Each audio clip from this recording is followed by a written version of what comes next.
Kasih karunia dan damai sejahtera dari Allah Bapa dan dari anaknya Tuhan Yesus Kristus menyertai saudara-saudara sekalian. Amin. Marilah kita mendengar firman Tuhan yang khusus diberikan bagi kita menjelang peringatan kemerdekaan Indonesia, yang diangkat dari Yohanes pasal 8 ayatnya yang ke-30 hingga ayat yang ke-36. Demikian bunyinya.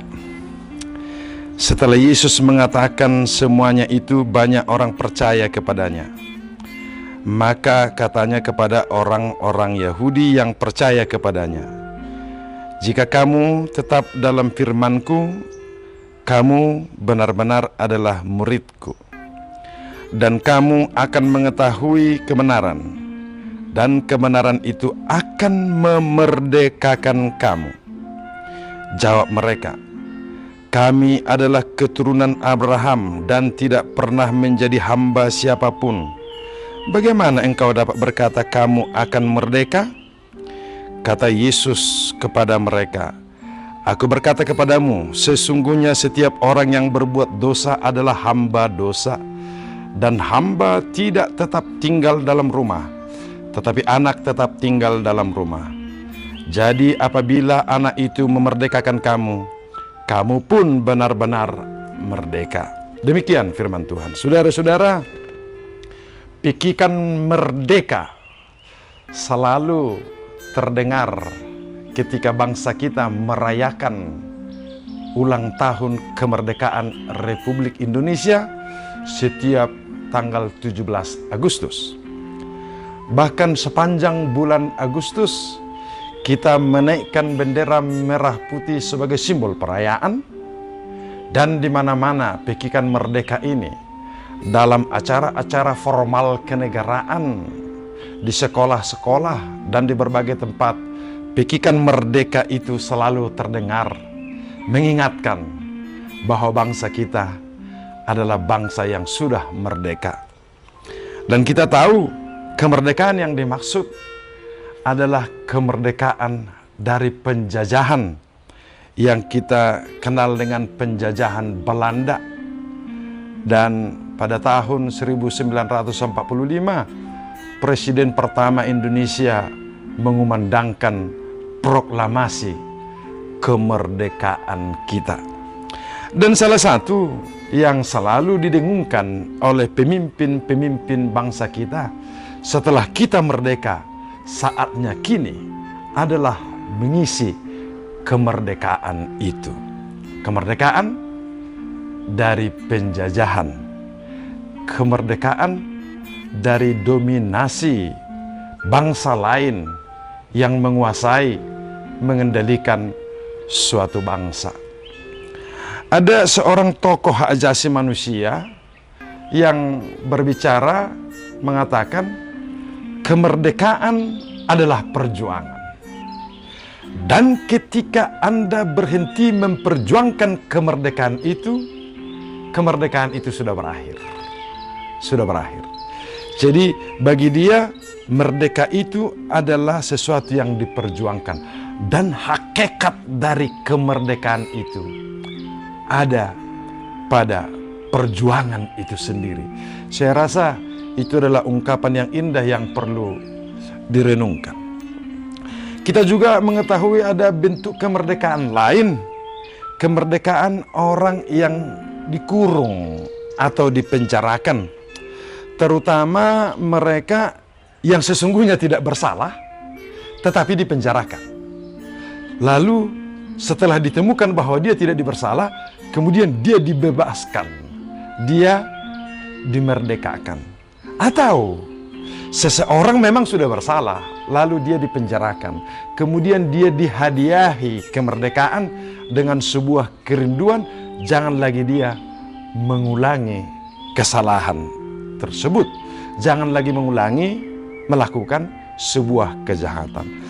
Oleh karena itu saudara-saudara, merdeka itu adalah sebuah tanggung jawab. Merdeka itu adalah aktivitas manusia, perbuatan manusia untuk bebas dari kungkungan apapun. Dari kungkungan ekonomi, dari kungkungan orang lain, dari kekuasaan orang lain yang memenjarakan kehidupan seseorang.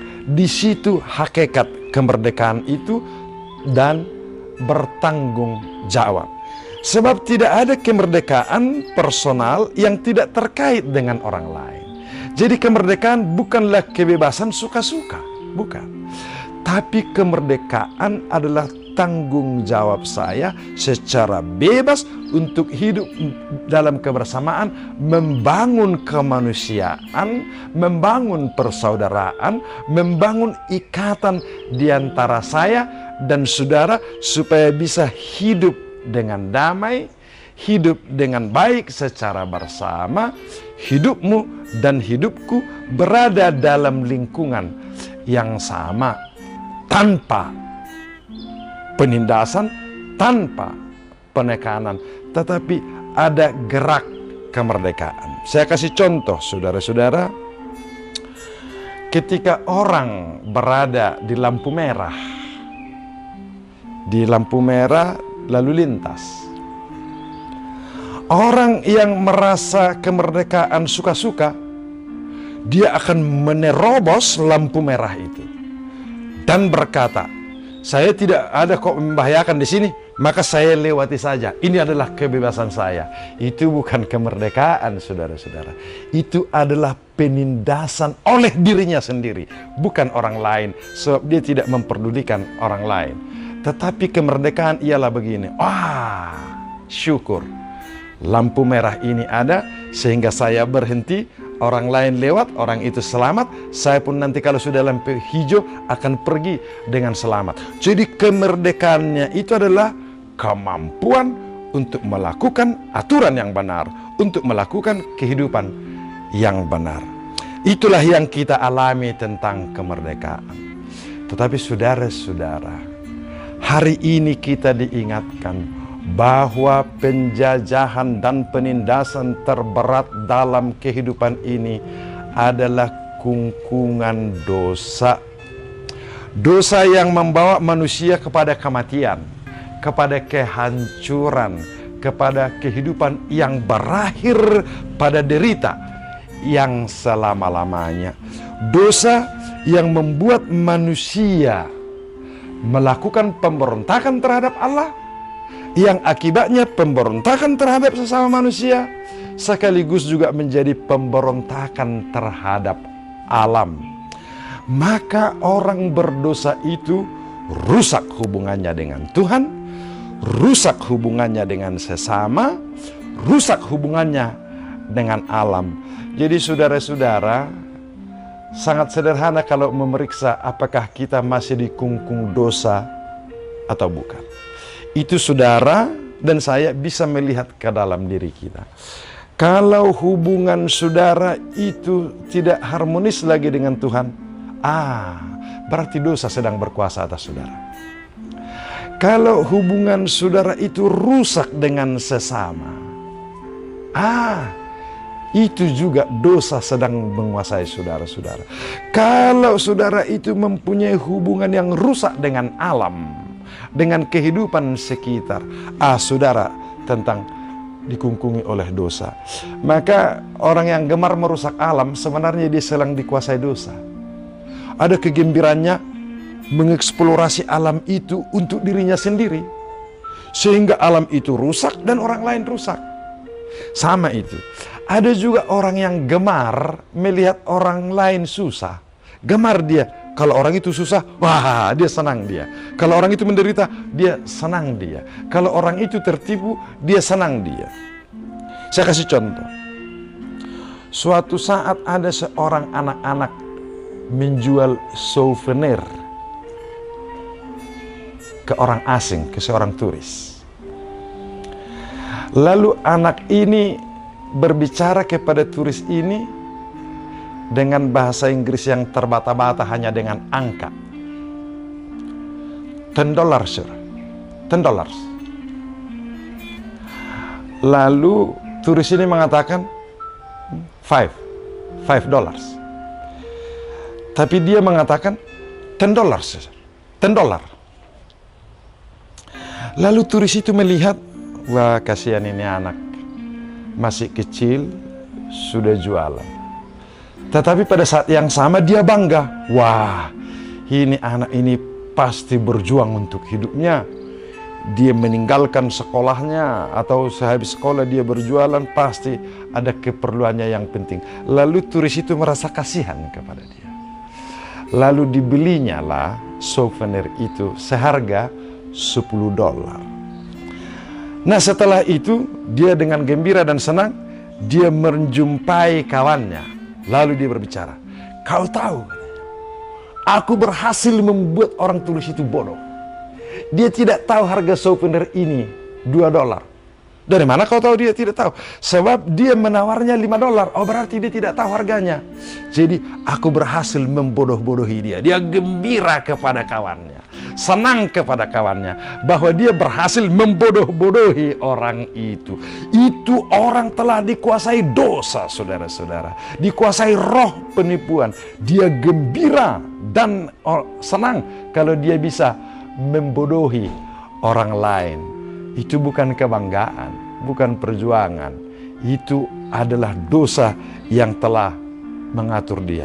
Atau saudara-saudara, dia sudah melakukan kesalahan, tetapi dia masih terus mendapat berkat Tuhan, masih terus mendapat berkat Tuhan. Tuhan itu kan penuh belas kasihan. Maka dia telah melupakan dosa-dosaku. Buktinya, aku masih diberkati, aku diberikan jabatan, aku diberikan harta. Di dalam otaknya bahwa Tuhan tidak tahu dosa-dosanya. Dan itulah buktinya orang itu telah terikat dengan dosa. Sesungguhnya saudara-saudara, kemerdekaan apapun yang saudara miliki, kemerdekaan bangsa, kemerdekaan ekonomi, kemerdekaan melakukan suka-sukamu atau apapun, itu adalah kemerdekaan semu, saudara-saudara. Selama saya akan baca kepada saudara-saudara. Aku berkata kepadamu, sesungguhnya setiap orang yang berbuat dosa adalah hamba dosa. Lihat, Yesus berkata kepada orang Yahudi, jika kamu tinggal di dalam firman-Ku, kamu akan menjadi muridku, dan kamu akan mengerti kebenaran, dan kamu akan tinggal dalam kebenaran. Jika firman-Ku diam di dalam kamu, kamu akan mengerti kebenaran, dan kebenaran itu akan memerdekakan kamu. Jadi kemerdekaan yang sesungguhnya adalah hanya ada pada kebenaran. Jika kamu mengerti dan mengenal kebenaran itu, kemerdekaan itulah yang memerdekakan kamu.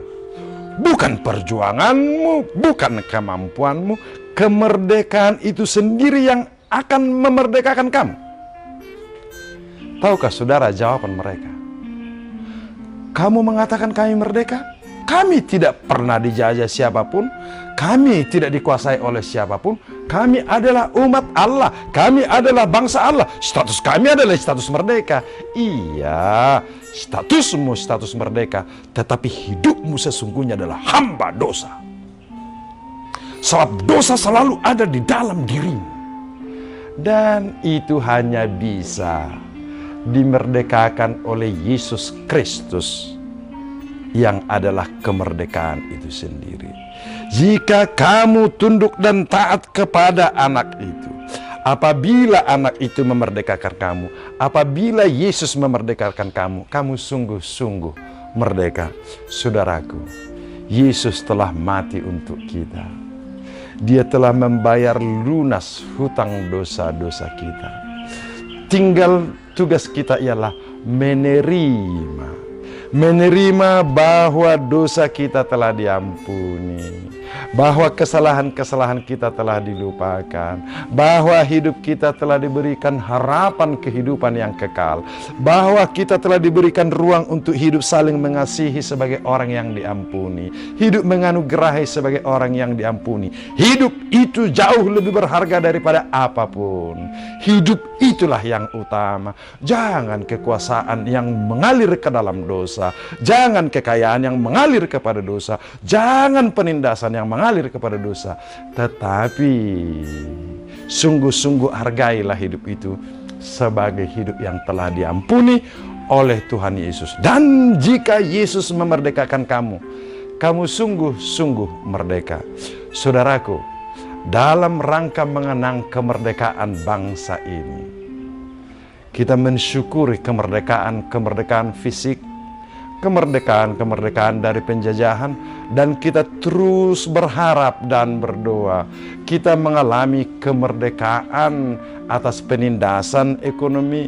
Kita terus berharap pada saat ini adanya kemerdekaan dari pandemi 19 ini. Kemerdekaan di mana setiap orang mampu menghadapinya karena kuasa Tuhan, menerimanya sebagai realita yang harus dilawan secara bersama, yang harus diputus mata rantai penyebarannya. Oleh karena kemerdekaan, aku telah dikasihi Tuhan sehingga aku mengasihimu. Oleh karena itu, kita saling mengasihi secara bersama-sama, mencari jalan keluar untuk menghargai kehidupan dan menjaga sebuah proses yang indah agar penularan tidak lagi terjadi, sekalipun kita harus merubah kehidupan sementara waktu. Kamu akan sungguh-sungguh merdeka jika anak itu memerdekakan kamu. Saudaraku, Tuhan Yesus Kristus memerdekakan kamu dan memerdekakan aku. Amin.